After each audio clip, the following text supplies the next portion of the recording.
तो हम लोग पढ़ेंगे क्लास 10 में आज त्रिभुज चैप्टर प्रश्नावली 6.5 का क्वेश्चन नंबर हम फर्स्ट पढ़ेंगे। ठीक है ना। क्वेश्चन क्या कहता है, देखिए। क्वेश्चन कहता है कि कुछ त्रिभुजों की भुजाएं नीचे दी गई है, निर्धारित कीजिए कि इनमें से कौन कौन से त्रिभुज समकोण त्रिभुज हैं। इस स्थिति में कर्ण की लंबाई भी लिखिए। मतलब इसमें तीन भुजाएं दिया हुआ है, ठीक ना। इसमें प्रश्न नंबर कितना है, 4 प्रश्न है। 4 प्रश्न में इसमें तीन तीन भुजा हैं, तो इनमें आपको बताना है कि कौन से त्रिभुज समकोण त्रिभुज हैं और उसका कर्ण की लंबाई भी लिखना है। तो ये आपका प्रश्न रहा। लेकिन आपको करना क्या है, पहले समझना होगा कि समकोण त्रिभुज क्या होता है। तो पहले आप देख लीजिए, जैसे कि हम लोग पढ़े हैं कि वह त्रिभुज जिसका एक कोण 90 डिग्री होता है। तो हम बना लिए कि चलिए 90 डिग्री हो गया, ठीक है ना।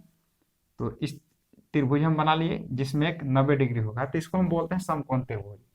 अच्छा, इसमें कर्ण की लंबाई क्या होती है, तो हम लोग पढ़े हैं पाइथागोरस प्रमेय में।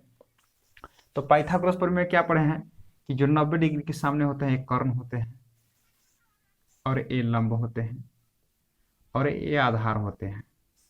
ये हम लोग पढ़े हैं।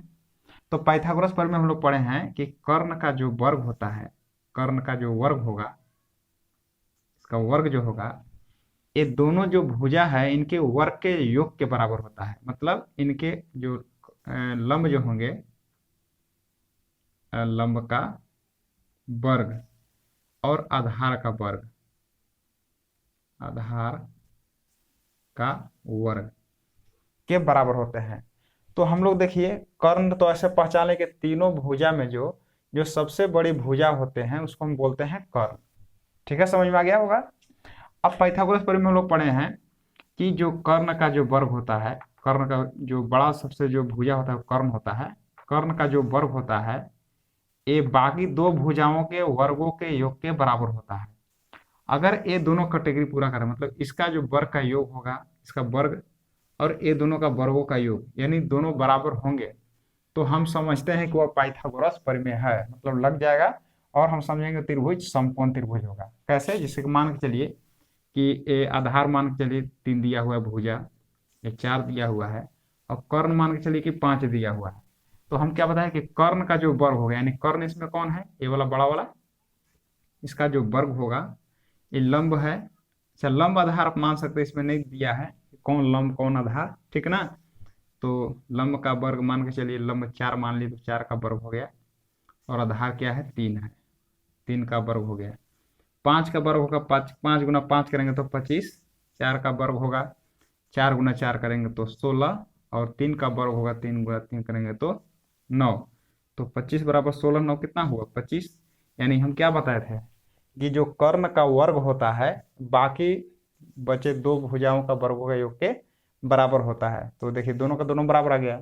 यदि दोनों बराबर आ जाते हैं, ठीक है, तो इसको हमको बोलेंगे इस त्रिभुज को कि यह त्रिभुज जो है समकोण त्रिभुज है। और इसका क्या होगा, ये जो बड़ी जो भुजा होते हैं इसको हम कर्ण बोलते हैं, यानी कर्ण की लंबाई 5 है। तो एक हम उदाहरण दिए थे, ठीक है ना, समझ में आ गया होगा। तो यही चीज आपको यहाँ पर लगाना है, ठीक है। तो हम लेते हैं पहला सवाल। पहला सवाल क्या कहता है कि 7 cm, 24 cm और 25 cm। तो देखिए इसमें सबसे बड़ी भुजा जो है आपका 25 है, ठीक है। यदि समकोण त्रिभुज होगा तो आपका जो कर्ण का जो लंबाई होगा वो क्या होगा, 25 होगा, ठीक है ना। आपको समझना है कि जो बड़ी जो भुजा होंगे तीनों में से वही आपका समकोण त्रिभुज का कर्ण होंगे, ठीक है। ये बात समझ में आ गया होगा। तो यहाँ पर वही चीज लिख देना है आपको कि कर्ण का वर्ग, कर्ण का वर्ग बराबर लंब का वर्ग और प्लस आधार का वर्ग, ठीक है।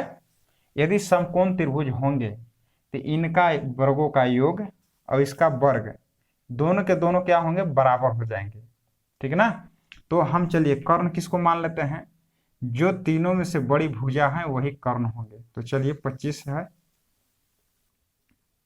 लंब क्या है 7, इसका हम स्क्वायर कर लिए, आधार देखिए है 24, ऐसे देखिए आप आधार लंब किसी को मान सकते हैं ना, इसमें नहीं क्योंकि दिया तो नहीं ना है, तो वही आधार है वही लंब है। तो देखिए 25 का वर्ग कितना होगा, 25 गुना 25 करेंगे तो 625, और 7 का वर्ग होगा 7 गुना 7 करेंगे तो 49, और 24 का स्क्वायर करेंगे तो 576, तो 625 हो गया। इसको अगर हम जोड़ेंगे तो ये भी आएगा 625। मतलब क्या हुआ कि ये जो है पाइथागोरस का जो नियम है कि कर्ण का जो वर्ग होता है अन्य दो भुजाओं के वर्गों के योग के बराबर होता है। ये यहाँ पर देखिए वही चीज आ रहा है, ठीक ना, कि ये दोनों का वर्गों का योग देखिए इसके बराबर हो गया, कर्ण के बराबर हो गया। मतलब ये दोनों क्या है कि दोनों जब बराबर हो जाएंगे तो हम लिख सकते हैं कि यह त्रिभुज जो है, अतः अतः यह त्रिभुज समकोण त्रिभुज है, समकोण त्रिभुज है, समकोण त्रिभुज है। ये कब जानना है आपको, जब ये दोनों को बराबर आ जाएंगे, ठीक है। तो आप कह सकते हैं कि क्या कहता है कि इस स्थिति में कर्ण की लंबाई, यानी कर्ण की लंबाई आप लिख सकते हैं कि कर्ण की लंबाई बराबर, जो तीनों में से जो बड़ी भुजा है, तीनों में से बड़ी भुजा कौन है, 25 है ना, वही आपका कर्ण की लंबाई होंगी। क्योंकि हम लोग जानते हैं कि जो तीनों भुजा जो होते हैं, त्रिभुज के 3 भुजा, उनमें जो बड़ी भुजा होंगे, ठीक है ना, वो आपको कर्ण हो जाते हैं, ठीक है ना, जैसे कि यहाँ पर हम बताए हैं। तो आपका ये पहला क्वेश्चन बन गया होगा, समझ में आ गया होगा आप लोग के। तो क्वेश्चन नंबर हम 2 बनाते हैं, ठीक है। बाकी क्वेश्चन आराम से आप बना सकते हैं, इसमें कुछ है नहीं, केवल आपको बताना है कि यह समकोण त्रिभुज है या नहीं है, ठीक है ना। तो क्वेश्चन में हम दूसरा देखिए लिख लिए हैं 3 cm 8 cm 6 cm। ऐसे देखिए तीनों भुजा में जो बड़ी है वो तो कर्ण यही होगा, यदि समकोण त्रिभुज होंगे तो कर्ण यही होगा, बड़ी वाले ना। तो कर्ण में आप रख लीजिए 8 का वर्ग, बड़ी वाले को कर्ण में रखना है, ठीक है ना। अब बाकी जो 2 भुजा बच गए आप किसी में रख सकते हैं, ठीक ना, कोई दिक्कत नहीं है। तो चलिए 6 का हम लंब चलिए 6 मान लेते हैं, 6 का वर्ग प्लस आधार मान लेते हैं 3 का वर्ग। अब 8 गुना 8 करेंगे तो 64, और 6 का वर्ग करेंगे तो 6 गुना 6 करेंगे तो 36, और 3 गुना 3 का स्क्वायर तो 3 गुना 3 9, यानी 64 बराबर 36 और 9 कितना होता है, 45। ये आपको देखना है कि क्या ये दोनों बराबर हैं। तो आपको दिख रहा होगा, ठीक ना, कि दोनों को जब हम हल किए, लंब का वर्ग और आधार का वर्ग जब योग किए तो 45 आया, और कर्ण का जो वर्ग किए, जो बड़ा भुजा होता है उसका हम वर्ग किए तो आया 64।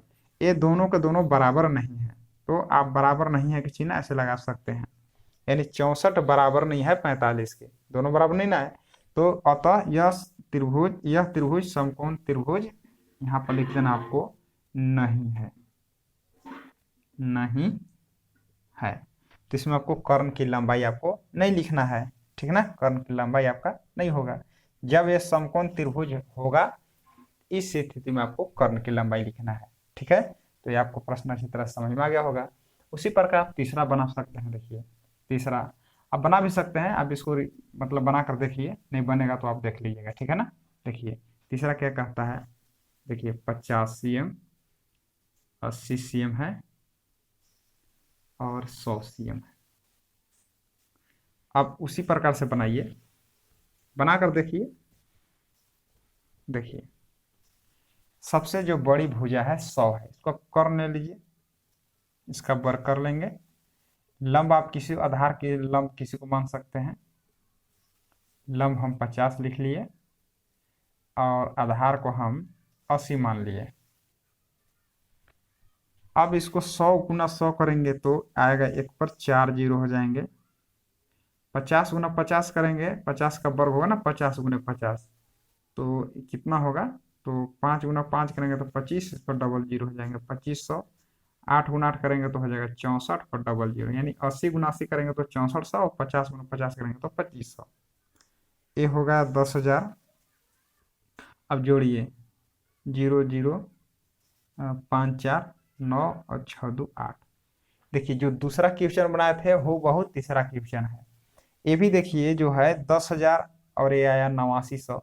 मतलब बिल्कुल ये दोनों बराबर नहीं है, तो आप बराबर नहीं है का चिन्ह लगा दीजिए। अतः यह समकोण त्रिभुज नहीं है। और कर्ण की लंबाई नहीं लिखना है, क्योंकि कौन स्थिति में लिखना है, जब ये समकोण त्रिभुज होंगे वो स्थिति में आपको लिखना था कर्ण की लंबाई। तो यह प्रश्न भी आपको समझ में आ गया होगा। इसका अंतिम क्वेश्चन है, आप आशा करते बना कर आप देखे होंगे, ठीक है ना। चलिए हम बना दे रहे हैं, आप बनाइएगा तो खुद पता चल जाएगा। देखिए चौथा क्वेश्चन कहता है 13 cm और 12 cm और 5 cm। तो वैसा ही बनाएंगे हम, इसको मिटा लेते हैं।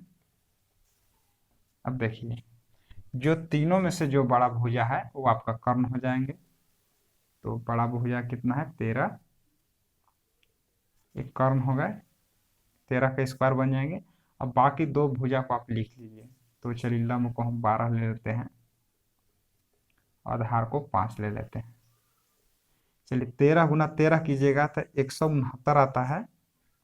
12 गुना 12 करेंगे तो 144, और 5 का स्क्वायर है ना, तो 5 गुना 5 करेंगे तो कितना आ जाएगा 25। वर्ग का मतलब दो बार गुना करेंगे, 13 का वर्ग किए 13 गुना 13, 12 का वर्ग 12 गुना 12, 5 का वर्ग 5 गुना 5, 169। अब इसको जोड़िए तो ये भी आएगा 169। मतलब देखिए पहला जो क्वेश्चन था वो बहु उसी का है। तो 169 ये भी है, 169 ये भी है। मतलब हुआ कि जो कर्ण का जो वर्ग है ना, कर्ण का जो वर्ग है अन्य दो भुजाओं के वर्गों के योग के बराबर होगा, ठीक है। तो अतः यह त्रिभुज समकोण त्रिभुज है हो जाएगा, क्योंकि बराबर है ना। तो ये समकोण त्रिभुज है। तो कर्ण की लंबाई आप लिख सकते हैं, कितना होगा आप, कितना होगा आप समझ गए होंगे। तो जो सबसे बड़ी भुजा होते हैं ना कर्ण, सबसे बड़ी जो भुजा होती है वो कर्ण होते हैं। तो सबसे बड़ी भुजा के यहाँ 13 है, यही कर्ण है। ये आपका आंसर हो गया। आशा करते हैं प्रश्न आपको अच्छी तरह समझ में आ गया होगा। धन्यवाद।